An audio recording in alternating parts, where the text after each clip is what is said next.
Alrighty. Okay. Let me go and mute you out. What we'll do is start just cutting a path through these, um, and see where we end up. Um, I know we end up at Lonesome Fiddle Blues because that's what they sent. That's what we sent you today. Um, one more swig of coffee, and we're going to start with Wabash.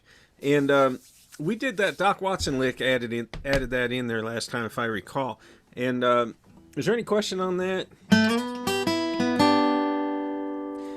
In fact, I remember as we were going through, maybe it was Blackberry Rag, I stuck that lick in there a couple times, just to show how versatile the lick was. I don't know if you went back and listened to it on YouTube, but there's Phyllis. Come on in, Phyllis. Hey there. Okay, so we're going to start with Wabash, and we're ready. We're on the air already, so we'll go ahead and get rolling. All right, somewhere in here is this.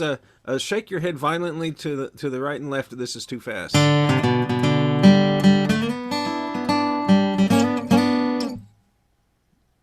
No one's shaking. Here we go. One, and then let's go through it the first time, like it was written. The second time, let's try to put that Doc lick in there. Okay, and then I may switch to rhythm then, and you go through it one more time, freestyle. However you want to do it. Okay, 1, 2, 3, 4. A little slower. 2, 3.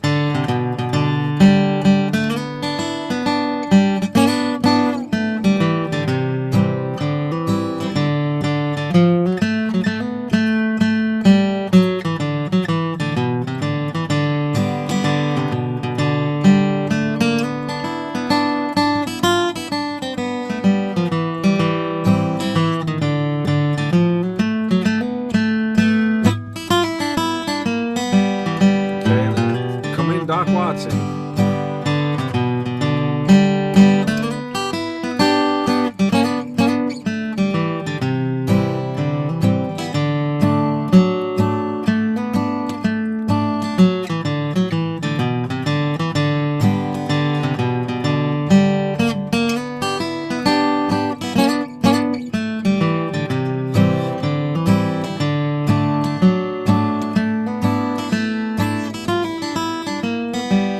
Hold it here a second before we go on. Did anyone get that Doc break in there? Just give me a thumbs up if you did. No. Okay, so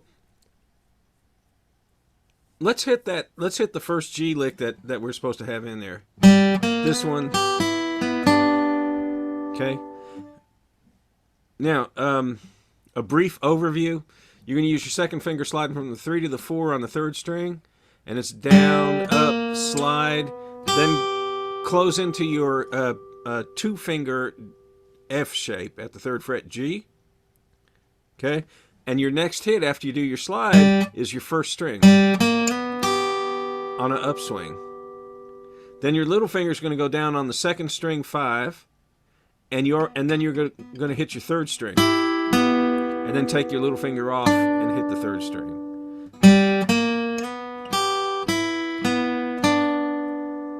Yeah, take a second and hit that yourself in the privacy of your own home, and I'm not even looking.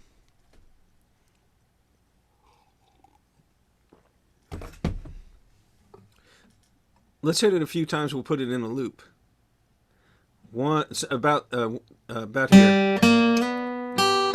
So 1, 2, 3, and again.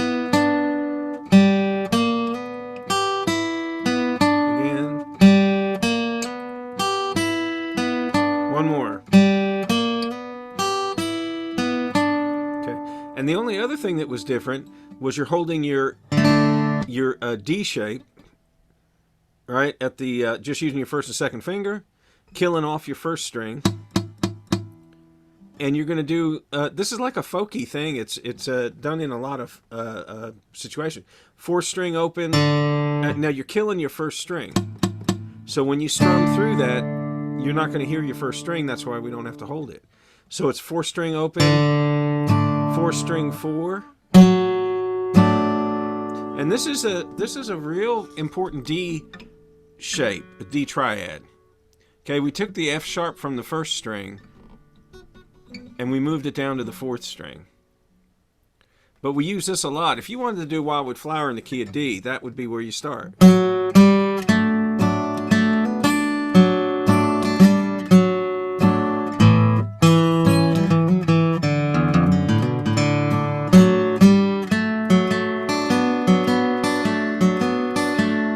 So it's a real versatile chord to use. You ought to get used to holding on to this one. You definitely need to get used to holding on to the 2-finger job. Okay, so what's going to happen is you got the 4 string open, 4 string 4, hammer on from the 2 to the 4 on the 3rd string, and just strum what you got now, and then back to the 2. Open, 4th, hammer on, back to the 2. Open, 4th, hammer on to the 2. If you're going to do Norwegian Wood,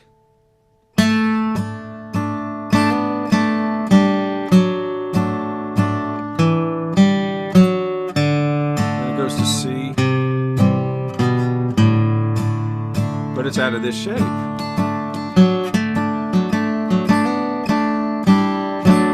So kind of play around with that chord shape, okay? But those are the 2 places. One, you have to have this, and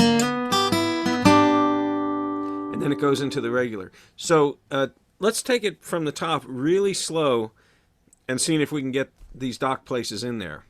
And scramble to them somewhere in here. Okay. 1, 2, 3, 4.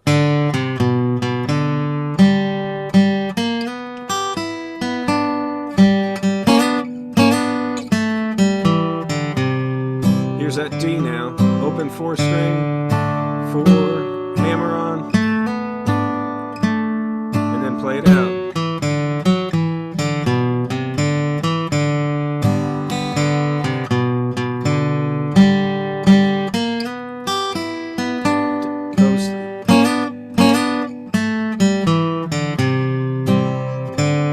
Shape, open 4, hammer on, and then you play it out.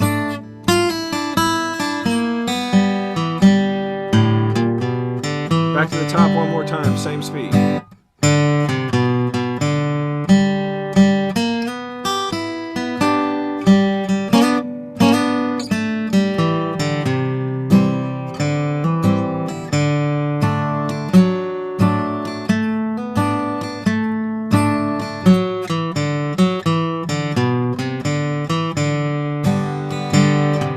Just like the top.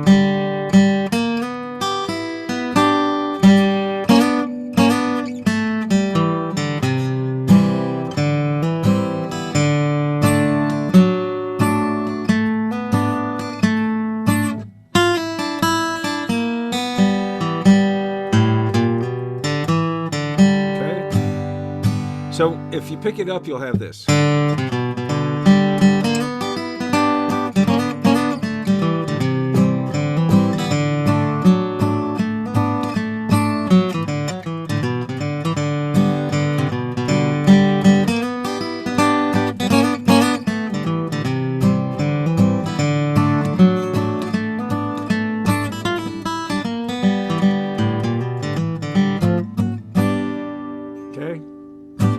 All right, questions, comments on that?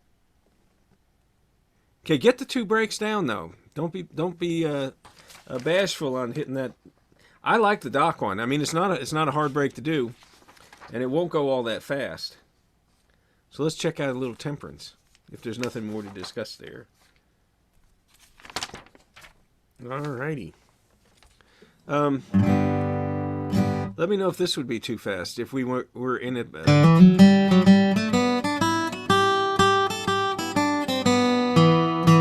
Is that a good speed there?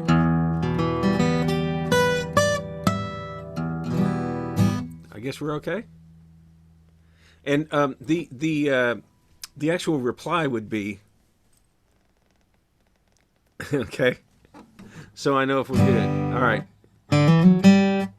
Let's try it in right in there then. And we may speed it up as we go along. 1, 2, 3, 4. 1, 2, 3.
Let's take it back to the top. I got the chords.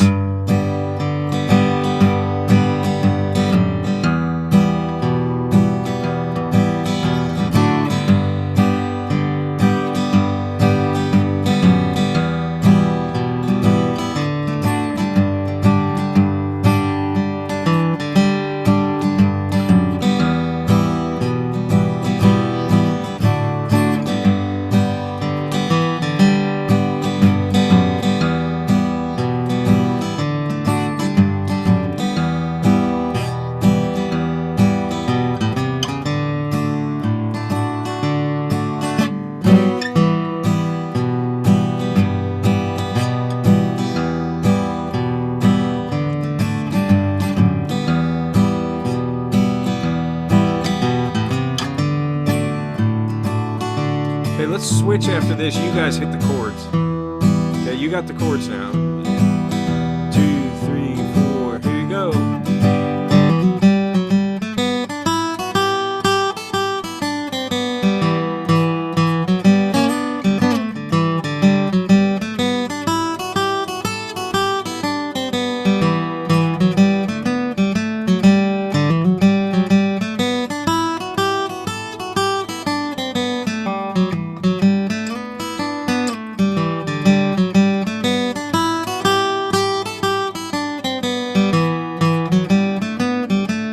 Second part.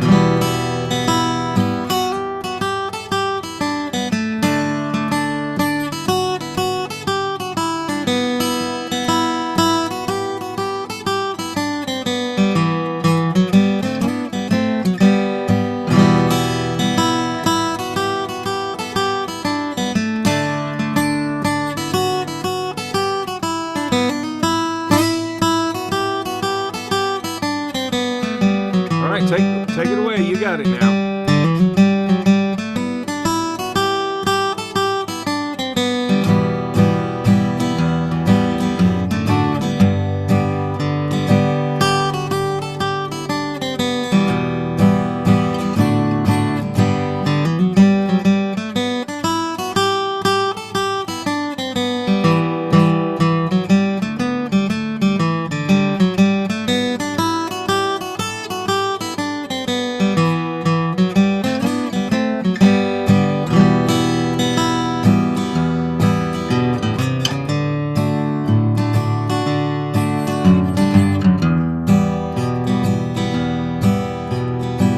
Don't forget about that last measure on the page. Try to slip that in there.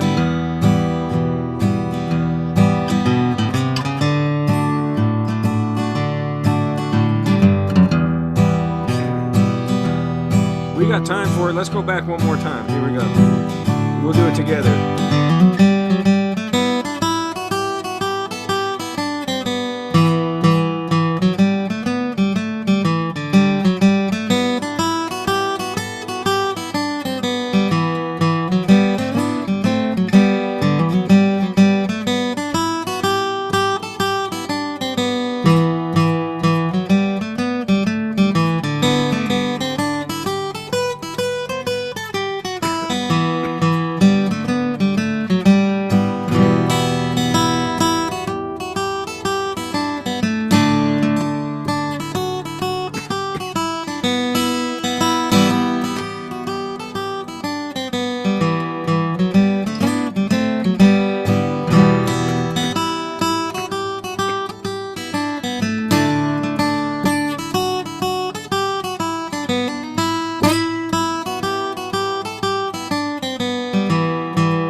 Okay.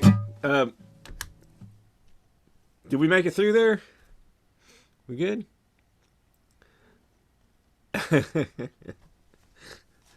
So, so Gary, this one here, that can go either way, can it? Quite all right. You'll get it. Phil, had you played this one before? Yeah, yeah. I thought I remembered that. Okay. Alrighty, good. Now, let's look at this Kentucky Waltz. Because there's a lot of things I like to stick into that one. I guess we should probably go over those chords. And that chord set, you know, you'll use those chords for a lot of different songs. So you really ought to be sure you get that down. Let me get a swig of coffee while you're figuring out what these chords are. That's where I have. Oh, What's that now? Paul, what was that? Were you saying something, Paul? Because your mic popped up. I was gonna say I have a lot of problem with the diminished and the augmented because I've not done this before, so that's why I have to practice a lot. Yeah, and most people do. So you're not alone there. It took me forever. Really the way I think the best way to practice it is you run through like any song, you would just run through the chords one strum per measure.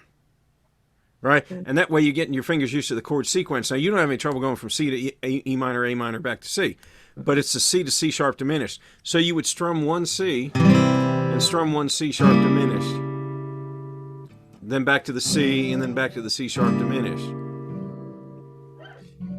Now, I don't know if this is going to help at all, but you can hold this E7, can't you?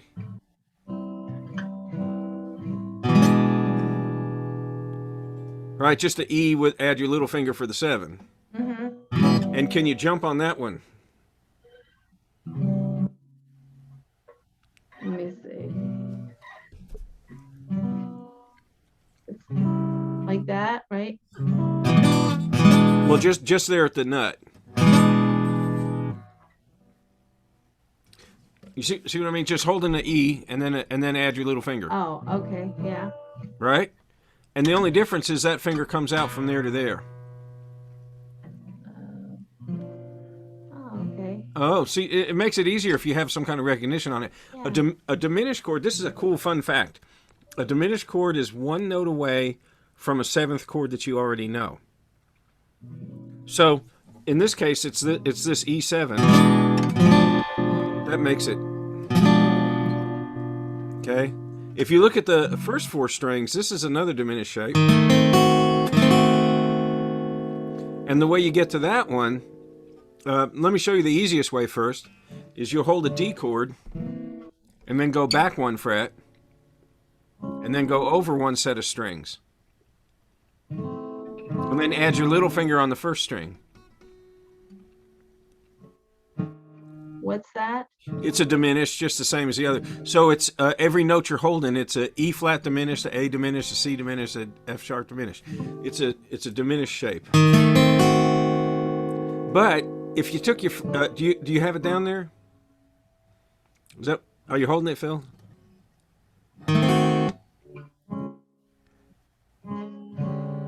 Yeah. No. So hold a D. Go flat. Okay, go over a set of strings. And then add your little finger to the first string, 2nd fret. Oh. Right. Okay, stay on there. If you took your first finger off, what chord is that you're holding? Wait a minute. Yeah, what chord is that?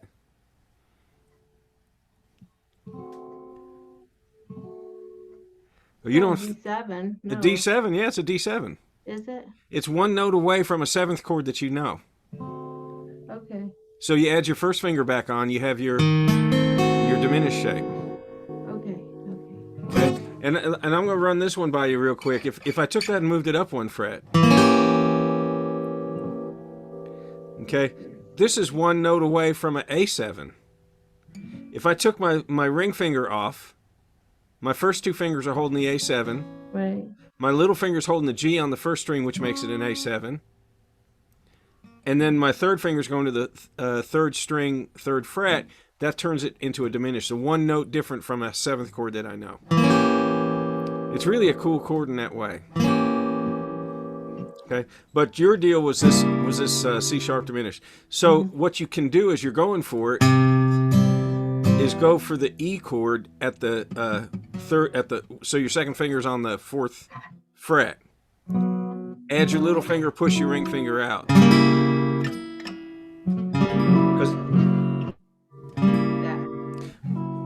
Or just do this 20 times.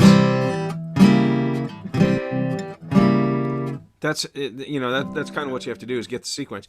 And I'll tell you this, that typically when you hit that C sharp diminished, it's going to come after a C chord. Okay. So that's a standard because you're going here, going into that.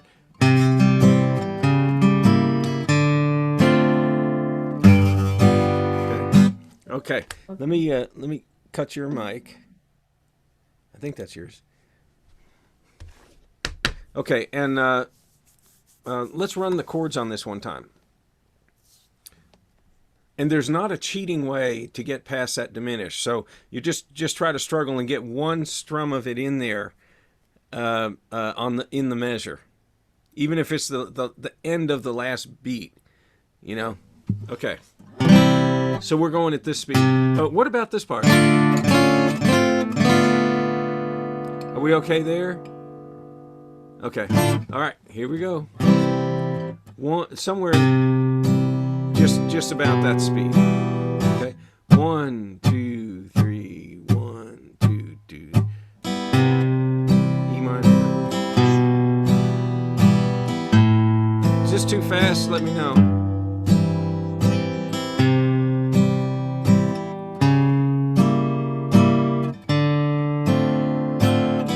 Here's the D minor stuff.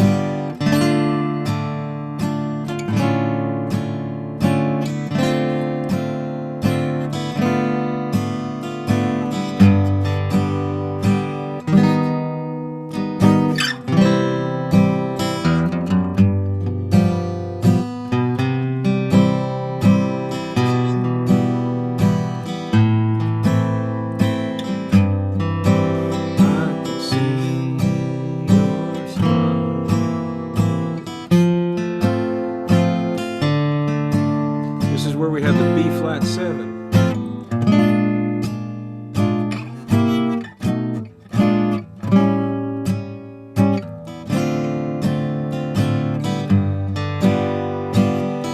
Okay, hold it there. Let's look at that that B flat 7 because that was not brought up again. Did you get through the augmented chord? All right, and if you did not, you're going for a F shape.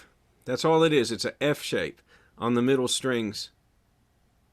And, the middle strings we call it an inside chord because you don't use the outside strings. So it's just a F shape on the inside strings, and it's at the 4th fret. First finger at the 4th fret. Okay, so the B flat 7 being this one, usually what I do with that is I show it to you at G. So you can see that G is your root right here. And then you skip a string, put your second finger down. Skip a string, put your third finger down. Okay, it's a skipping a string each time. And then add your little finger on the 3rd string, 4th fret. And if you want to have a visual on it, it's an upside down backwards B7. So picture a B7 upside down and backwards and you'll jump right on that chord. No, I know better than that. Okay, so then there's your G7. We have to go to B flat 7. So that's going to be first finger to B flat note, 6th fret, right? And that's replacing the F minor. Okay? And then up to C7, 8th fret, and we're going to walk it back 1 fret each time. 1, 2, 3, down to the A7. Excuse me, Steve, this is Yeah. Gary. Yeah. Are you using that B flat 7 shape for the entire measure 26? Yeah, for the F minor, yeah. So you're strumming the B flat 7 basically 3 times or 1 time and letting it ring? Yeah, however schmaltzy I want to make it, but it does take the whole measure. I think I'm doing 3 strums. Now the first strum is like a pring, to just stretch out the strum. Right. Right. First strum is a pring. The second and third are chop chop. And then those are all sustained. I'm not going. Okay, so those chords are sustained. Okay, thank you. Sure, it's a pretty change. The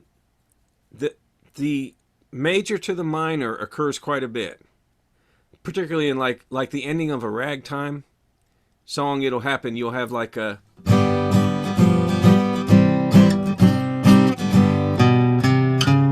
That was G to G7, C to C minor, and then G. That's a typical.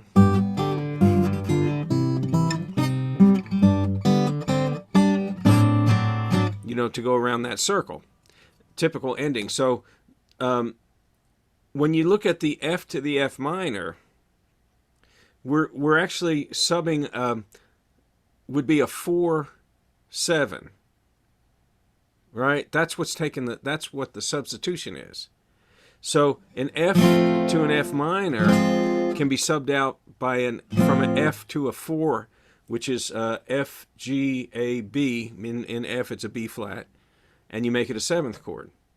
But it has to be this shape. You can't use. Here's another one, B flat 7. If I bar across here and have the A7 on the top, right? That's a B flat 7, but that chord does not work. It has to be this. Here, the voicing is different, right? So if I was doing a C to C minor, do the math on C. What's your 4/7 that you would use?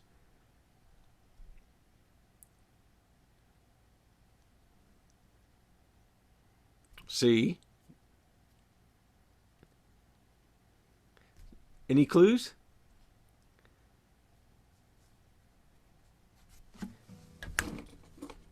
G7? Well, no, that's a 5/7. Well, subtract 1. Oh, and then you would have. Oh, maybe even an F7. So, exactly right. So then, and it has to be in this shape. Right? So here's your F7. Right? So that's going to sub out the C minor. A C minor, to make a major chord has a 1, 3, and a 5 in it, and that's all it has. So a C chord is going to have a C, E, and a G, and that's it. C, E, G, C, E. That's all it is. Right?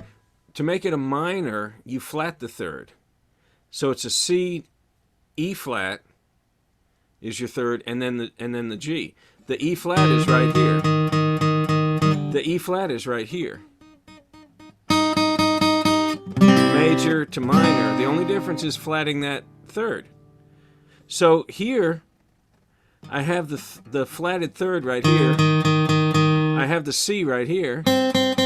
That's an A. It's going to make it like a C minor 6. And then the F, who the hell knows what that makes it? But that subs it out, so it would sound like this.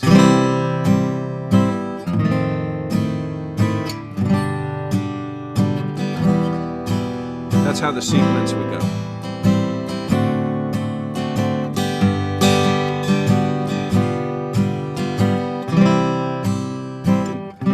This is what we're emulating here. So listen to it with this other change.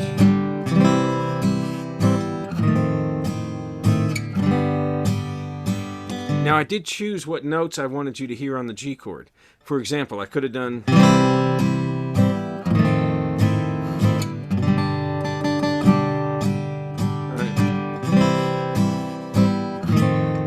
this one.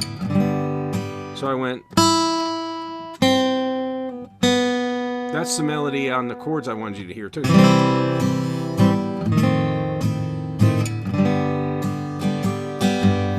I'll try another one.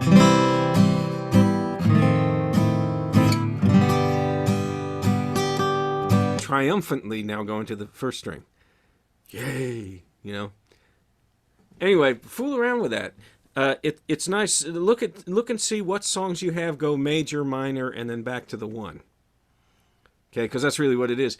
This is it's a 4/7 for the change that you want to make, major to minor.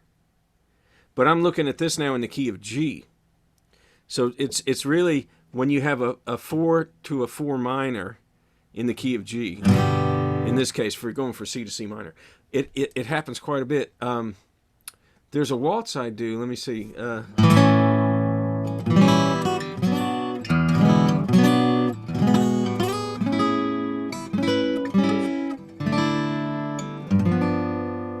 Right there. That would be a D minor. D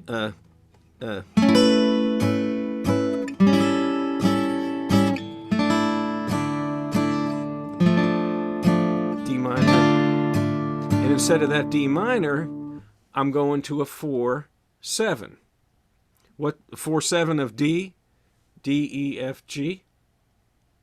So I'm going to go to a G7 that looks like that. So now it goes this way.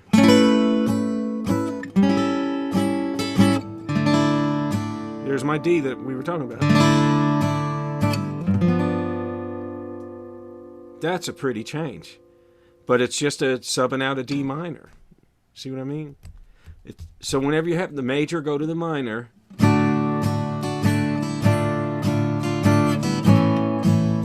that's what it would have done.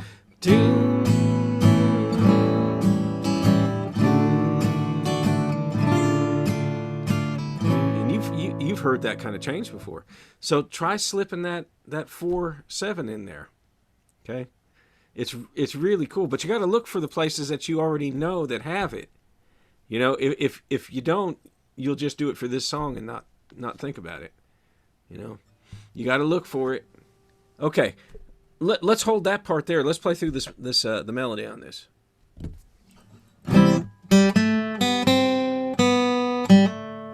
Somewhere right in there. 1, 2, 3, 1, 2.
Did anyone make it through that? And I'll tell you what I look at, because you've only had a few seconds on this song, right? Is if you're getting through it at like 50 or 60% at this point, you know? Because see, that's what I mean. I can't expect it to be any better than that at this point. Now, by next Wednesday, it should be crystal clear. Because I'm a hard ass on this stuff. But no, I mean, you just see, and actually by Wednesday, I would move my number up from 50-60% up to about 70-80%. You know, because you have to give yourself some slack. You just have to. You can't do it that quick. There's not enough time. We all have real lives. If you were kids, and you could practice 3 hours a day, that'd be different. You know. But we got stuff that takes us away from it. All right, is there anything that we need to go over on that? I would say that one of the hardest parts is a second line third, where a measure 25, where the F to F minor comes in. There are two places that are hard. This one, I'd say that's a tough spot. I'd say measure 17 at the top of second page. I'd say that could be tricky. I don't know that anything on I don't think anything else on the first page would be overly tricky. Second page, it would be that measure 17, and then when you get down to 25. That change, if you're not used to going from F to F minor, then you're not used to going from F to F minor, adding your little finger. F minor 6. You're not going to be used to it.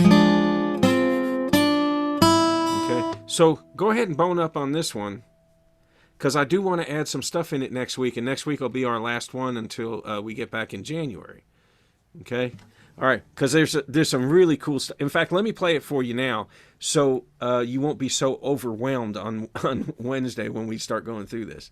All right, this will be your variation. And I don't know what time we're in. I guess 36 minutes in. Or something like that.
Isn't that cool?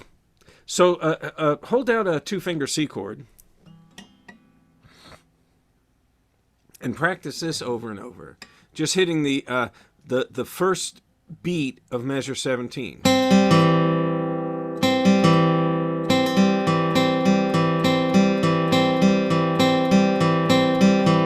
You know, just like that. 1, 2. Because that's what we have here.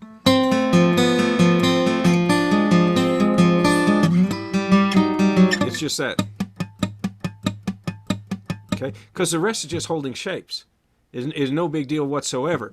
This is the hard part. Okay? So get you know, just kind of look out the window, watch the squirrels, you know, and hit that, and so you can talk at the same time. Okay? All right, let's put this one down. We got a lot of stuff to go over still. Blackberry Rag.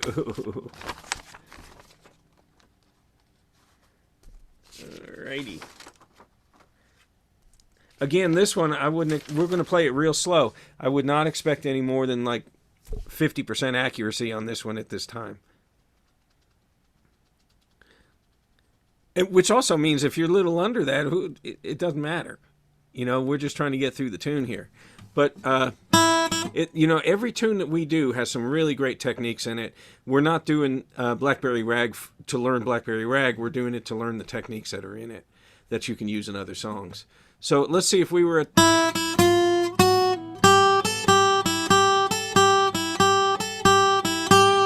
Is that speed okay? we go. 2, 3, 4, 1.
Back to the top. Here we go. 1, 2, 3, 4.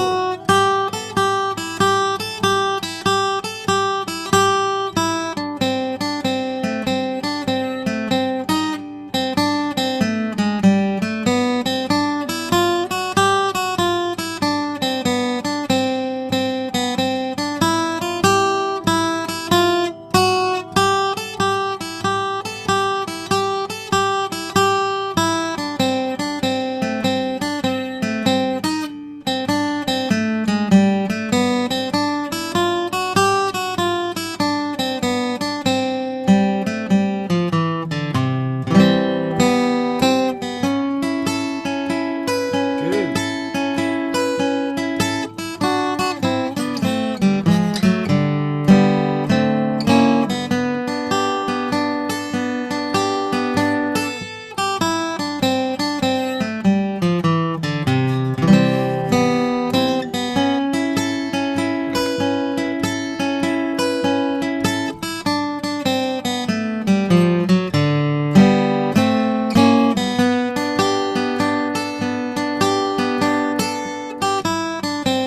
Let's go back one more time. I got the chords. You play it through.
Good.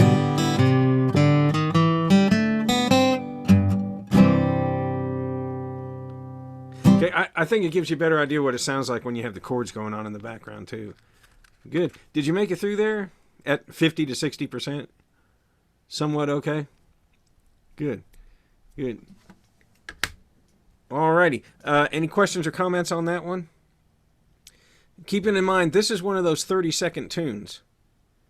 Okay? You know, you want to get through it in 30, 35 seconds.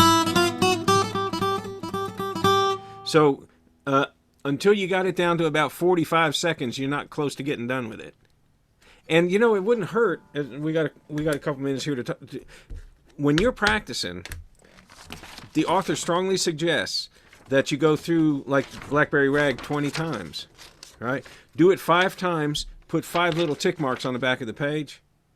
Okay, do it 5 more, because you can remember you've done it 4 times. You got 1 more to go.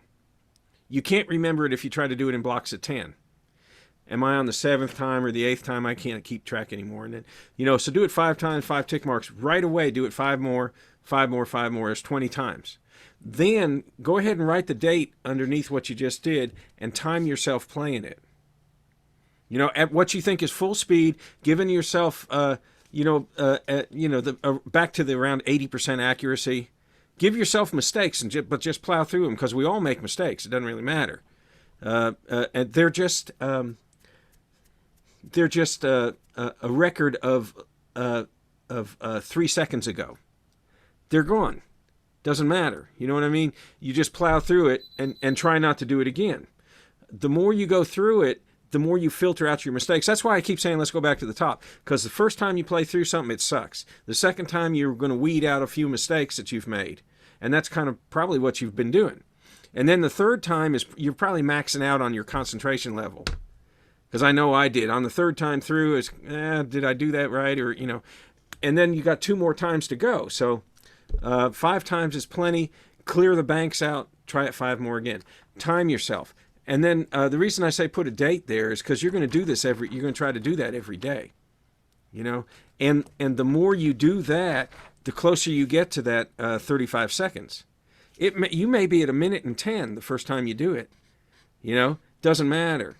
You got through it 20 times. Now go down a notch and do it another 20. Time yourself doing it, because it will be better. It will be a few seconds better. And that way you got a record of what's actually going on. And you actually do that with every song you got. Everything. That's why I tell people make a song list and then get your loose leaf notebook and put in this case, if you're putting all your stuff in a notebook, then you just use the back of the page. And that works fine. I didn't have that because I didn't have these written down. So I just had titles on an index page. And then I would go into my book, my loose leaf notebook, and write one title at the top of the page and start doing my tick marks on it. Back in those days, we were very poor, and we didn't have any way to do this stuff. I had to figure that out myself. I have to do my repetitions. I have to time myself, and pretty much that's it. And what I had to go by was listening to the records, and they were all blazing. If I was going to keep up with that, I had to work with it, There's none of this, that did not exist, unless I took the 33 record and slowed it down to 16. Because that's how I learned the songs. That's what you have. You got this, slowed down to this. Actually, it's down. That's what I had. Okay, let me run this Lonesome Fiddle Blues. Does anyone do Lonesome Fiddle already? Oh, you're going to like this one. This is Vassar Clemens. It's on the original Will the Circle Be Unbroken albums, where I heard it the first time. And his wife, Millie, actually wrote it. And it's a nice one because it's not going to be extremely difficult, and I don't think. Let me run it one time.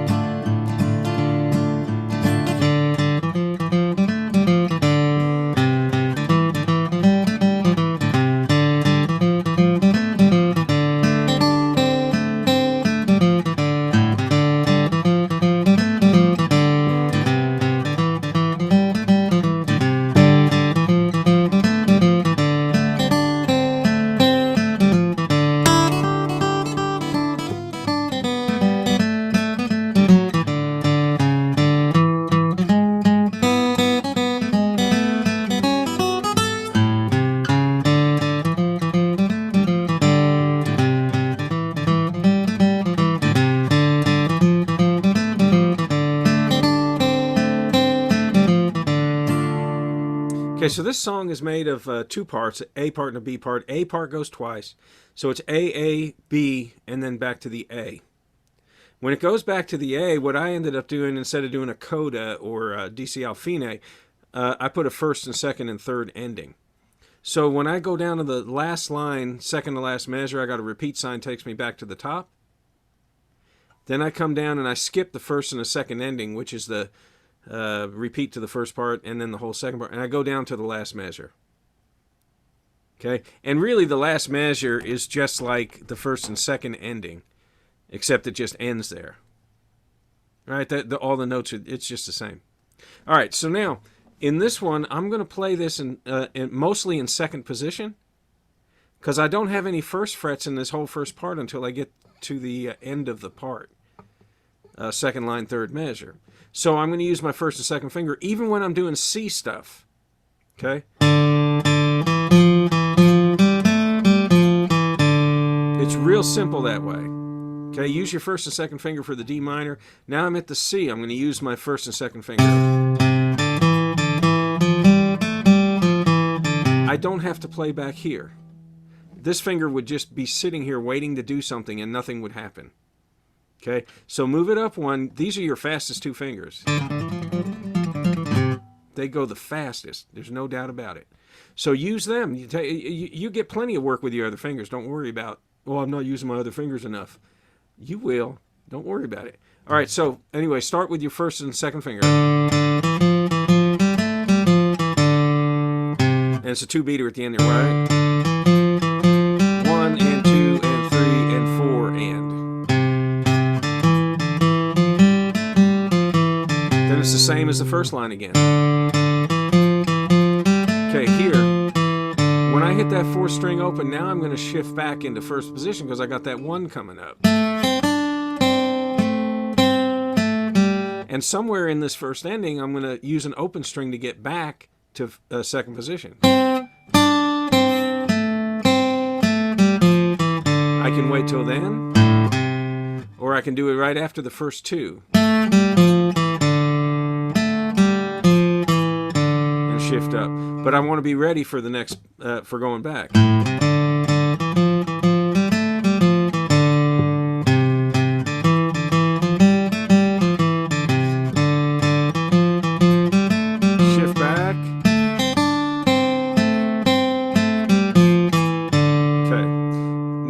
To the second. Any questions on the first part so far? I think it's going to be a breeze. I think it'll be a real breeze. Let's look at the second part. Now, this is a practice in shifting back and forth between first and second position. Okay, now, the reason we shift is up into second for G is because on the first string you may come across a 5. And I don't want you to use, if you stayed back here in first position for G, you would make this rookie mistake. The line goes like this. And this is the rookie mistake. Rookie. Don't do it. Okay, so you set your hand up in position so that you look professional. Okay, so here I'm going to have to shift back and forth though. So I've got this, I'm finishing the second ending right above what we just did, right? I got that open 2. I'm going to use my first finger on the 2. Okay, now I'm in second position. You may want to just write a 1 over that 2 there. Okay, when I hit this open, the last open of measure 10, I'm going to have to shift back. Okay, so I shift back for the second measure. I'm in first position there. And you'll see when, even if you forgot, that's the only way you're going to get that. Now I'm going to hit those 2 opens at the end of the second measure. We're just on the third line. I'm going to go back to second position. Okay, so that line, measure 10. Shift back, shift forward, shift back for this E stuff because you got this 1 right here.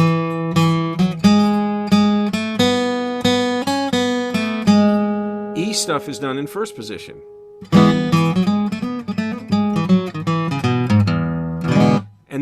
And then, so beginning with measure 14.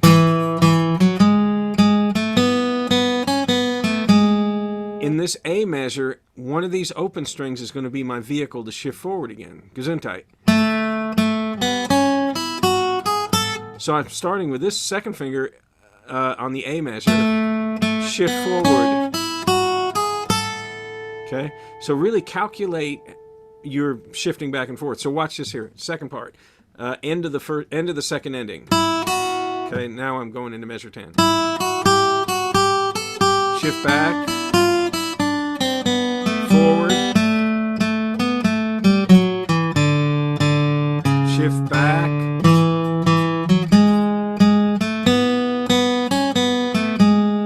somewhere shift forward.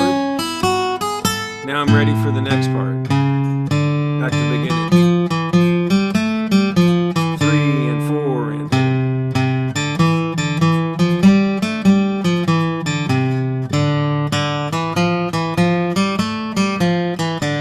shift back. Third ending, or just any of the endings, just the first 3 beats.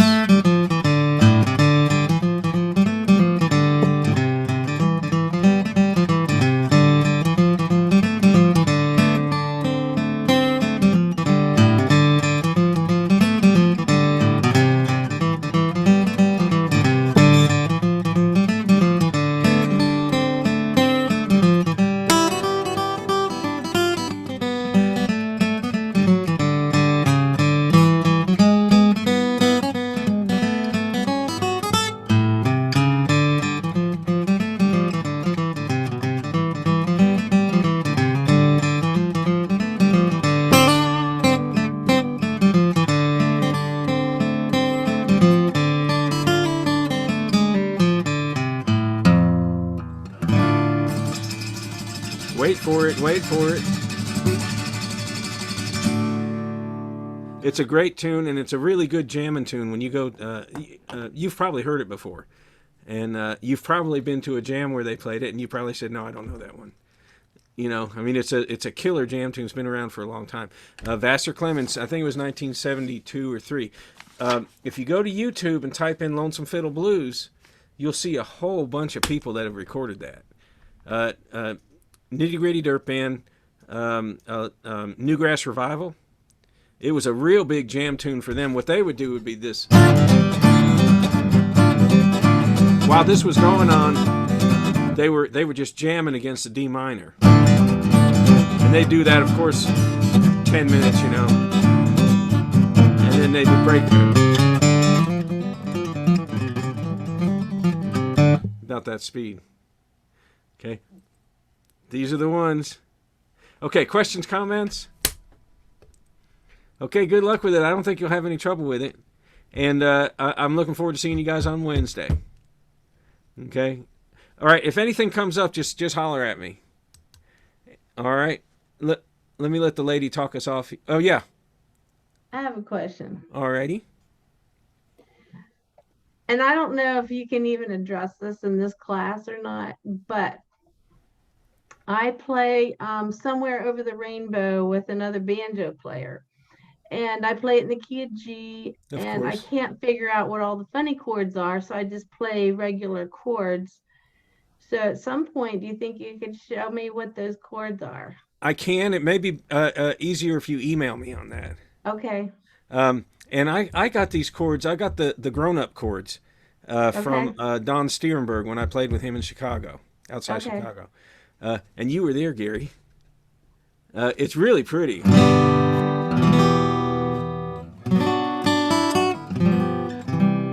Here it goes. Yeah.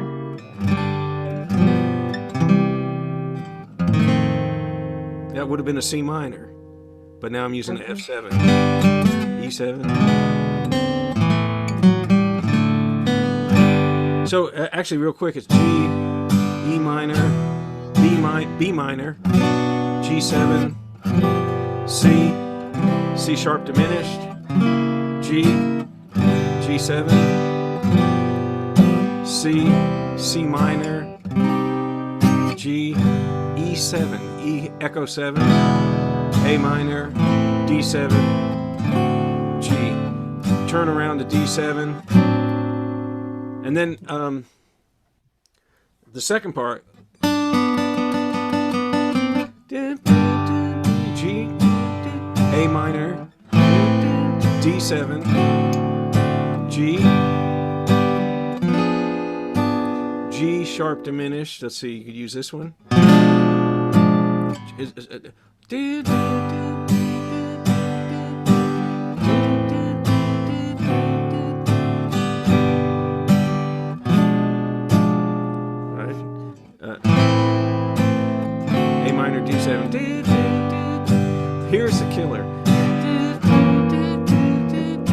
F sharp 7. It's this one that we did right Okay. here.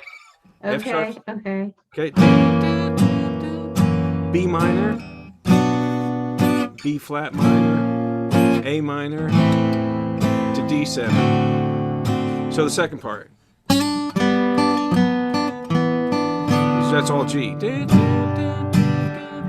A minor or A minor 7. Around the circle, G, G sharp diminished, A minor, D7. Now I'm in overtime now. F sharp 7, B minor, B flat minor, A minor, D7.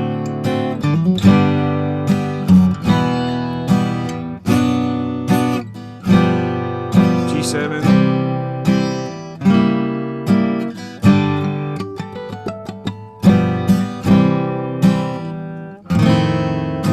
C minor, E7.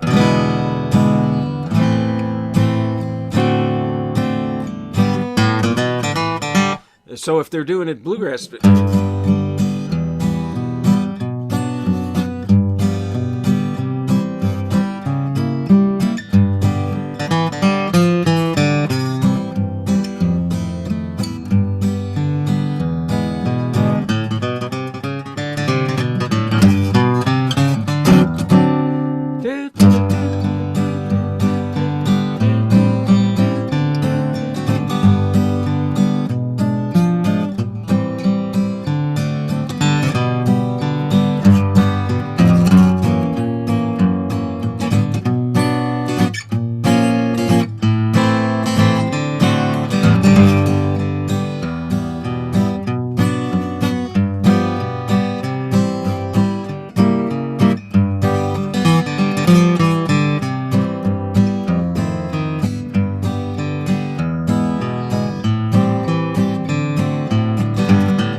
Thank you. sure.